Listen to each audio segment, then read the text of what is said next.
All right, part 3, Friday, June 15th. You can hear the thunder. It started raining again, so I got to get this dryer fixed. We got to do laundry. So figured out, I came back in, put it all back together, and it came. Oh, it didn't fix. It didn't fix it, and I put it. The wire came back off right there. So this connector is kind of burnt and corroded a little bit. I think you might be able to see there. So I polished everything up, and the spring tension on that little blade connector has lost its tension. So I got to squeeze that down, get some pressure on that, and put that back onto this cleaned off.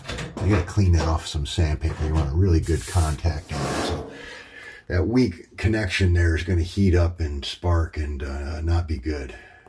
All right, well, we cleaned all the contacts up real good with a wire brush on a drill, and we loosened that wire up a little bit so it's not pulling off of there, and it's connected really good now, so it's not going to fall back off. So hopefully that's going to fix it. All right, here's another little trick, little factoid. You can actually get this tensioner pulley to hook on there. Now that thing will pop off, be careful.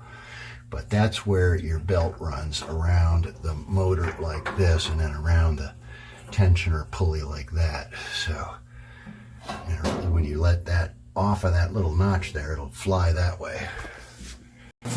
Ooh, never been quieter without that tick, tick, tick. I think that was in the back of the basket, something rattling around in there.